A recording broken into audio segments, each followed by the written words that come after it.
ที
กับบ้าผู้ไทยน้อยไปนอนปู่ทุกคนจังมันละเป็นแบบเลยแล้วนี่นะ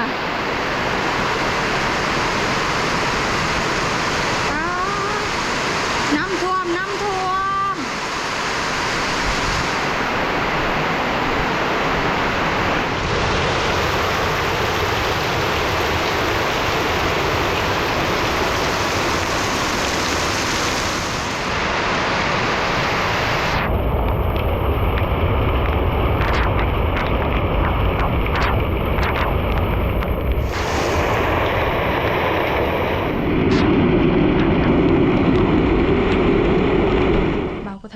คำมืดได้ลงมาแต่ผู้ทุกคน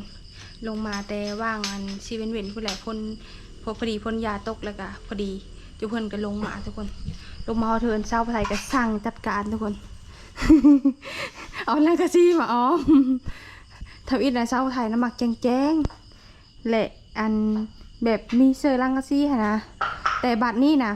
พ่นมันพะเฮาเพราะว่าเฮาเมดกระเดิบไปพ่นเด้ทุกคนเพราะว่าดินเทินเศร้าไทยนะมันอยู่แต่ขานี้ค่ะนะก็เลยมีเอสไปพุ่นเพราะว่าย่านหางลิ่นนะมันตกไปเสื้อดินเข้าค่ะนะเนี่ยมันมีงามทุกคนก็เลยแบบเอสมาแบบนี้เลยค่ะนะพ่นมันเลยผ้าเขาก็เลยเธอเบาใส่เพิ่นอ้อมลังกะซีชุดนี้นะมัน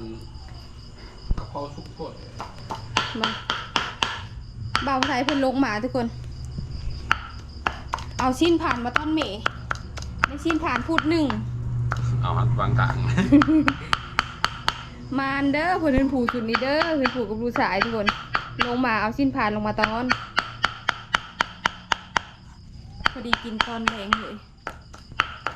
สบายดีเด้อพอเป็นน้องเลยไปนอนผูพ้นต้องหับมามีตกเลยคนใดมีตกเนาะเพิ่งบุญเลยอยู่พี่แห้งมันผ่าเฮาวางเว้นทุกคนเปะเบิดอยู่นี่นะทางกระแห้ง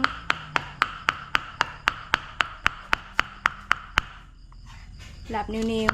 ๆกินขี้มือเบาไหลที่เก้าทุกคนนี่นะต้มน้ำสด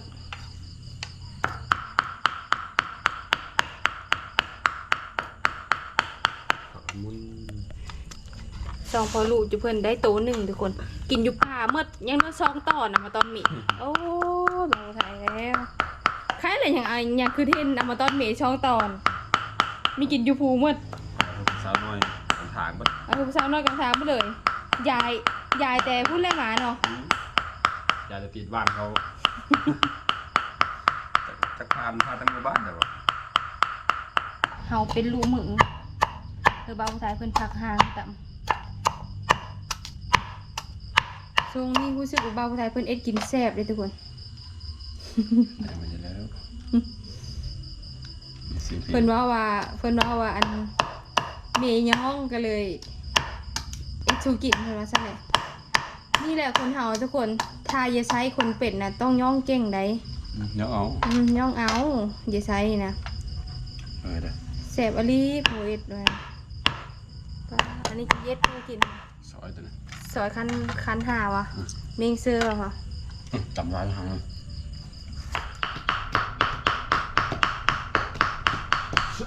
ชุอะไรคันบ้านไหนนะ เชงขกกับเชงซากพร้อมกันนี่ก็ว่าต้องเหินหลังนั้นน่ะได้ห้องกินแล้วมื้อนี้เขาว่าเลย ขายเนี่ยเพลงโซนี่เลยเพลงจะมันเพลงมันคุกมัน มานก็อันมานห้องกินเหินไปเอง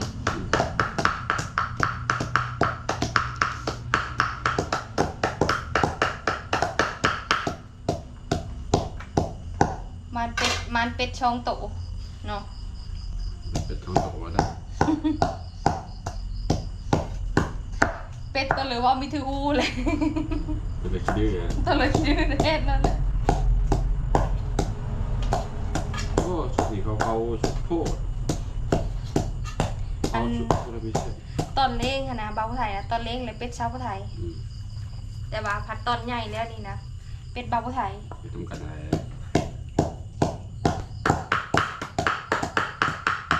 เป็นน้ำกันแน่เด้อหนับเคยเกิดว่าตาหู เพื่อจะชื่อเท่าไหร่จะชื่ออะไรเกิดนะ ชื่อบอก300,000ปลาย เขาชื่อเมื่อกี้นี่เขาแหวนลิ้นในเฮือนย่านะแล้วก็เช้าโตนั้น300,008ถือป่ะถือเดียวไป ก็สำนั้นเลย สมันป่ะ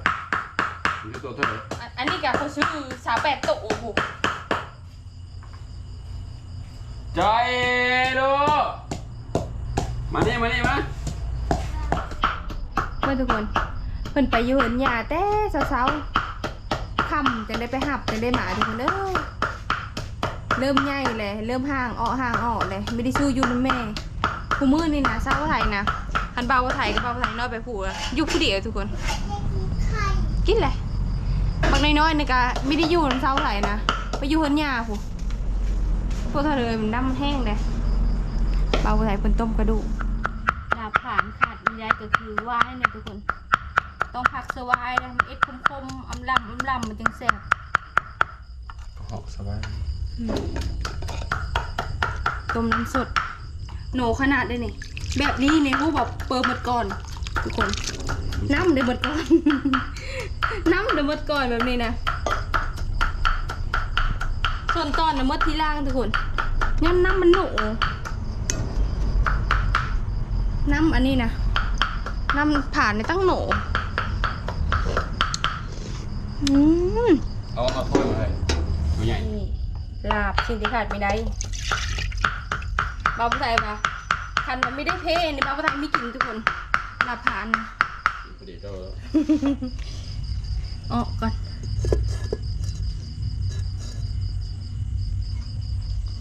เบิ่งคนเอ็ดใส่จ้ำน้ำนะทุกคน1,500 จำได้ปะ นี่มาล้างพักก่อนโอ้ได้พักกระผูพร้อมเลยอย่าติ้วเด้ ไม่ได้เบิดนะเนาะน่าก็จะไม่ได้ พักขมิกอ่ะเอาแล้วว่าเด็ดตลอดมันโป่ง หมดแล้ว เด็ดตลอดเพราะเห็นจ่ามันโป่งล้างพักก่อน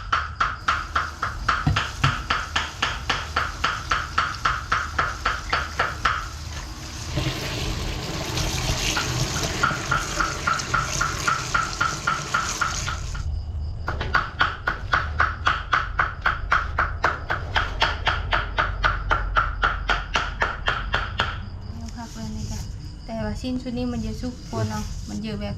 มันมีเนื้อไปเลย แต่ว่าเขาเผาเอาเขาว่าเฮ้ย เผา เขามีอันนั้นอันนี้นะ มาเพโอ้เจียวนี่ คันเขาเอาแก๊สหล่นเอานะมีสุกปันนี้เลย อันนี้เขาเผาเอานี่ จุก้อนนี่เขา ใช่ เอา แล้วก็ได้เห็นเป็นเหมือนมันหนุผ่านนี่นะ จุก้อนเขาเอาแก๊สหล่นออกมันจึงอันนั้น เบาคนไทยว่าใช้ได้เชฟลาย สบาย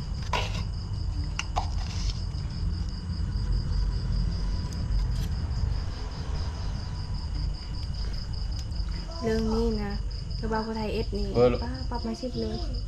โดยหอมมาหรือเปล่าโอ้ดูไข่หอม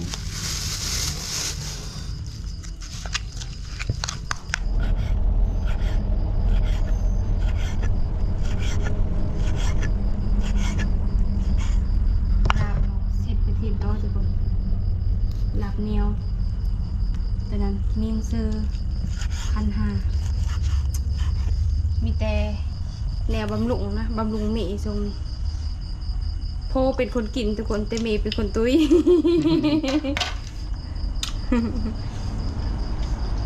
ห้าเปยนี่ห้านี่ นี่ปลาอัน นี่เสื้อจาน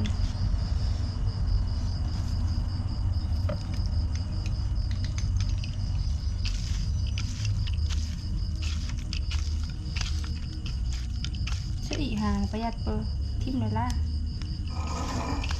จะจงไว้เปอร์ให้ตอนหนึ่งนะ จงไว้มื้ออื่นดิ เอา ไว้ซ้ำมันเบิดมันเลอะมันเบิดจะเอาอีกสุกรเนี่ยบ่เอาคันสุกรเนี่ยชอยจุก็เลอะตาบก็เลอะไปแล้วเอาไปกินแบบมันคล้ายเครื่องเอาปรุงเลย ลาบขั้นห้าอาหารเฮาไหมทุกคน อันนี้เขาก็จะแบ่งคือเขาปูเขาหญ้าลาบเลยกะเมงเซอร์เขาจะแบ่งได้กะเขากะซื้ออันพูดเดียวทุกคน มันก็เลยได้ไม่ได้แต่ว่าคันไม่เยอะแบ่งกะเยอะแบ่งนะเยอะคนได้กินหนำชาวไทยได้อาหารแซ่บๆนะคือเห็นทุกคนผู้เฒ่านะเขาเจ้ามากนะผู้เฒ่านะคันได้กินอาหารแบบนี้นะได้แห้งทุกคนเลยเพิ่งกินเท่านึงมาได้ทุกคนอาหารเอามานี่คุณดูสาย สบายดีแม่กิน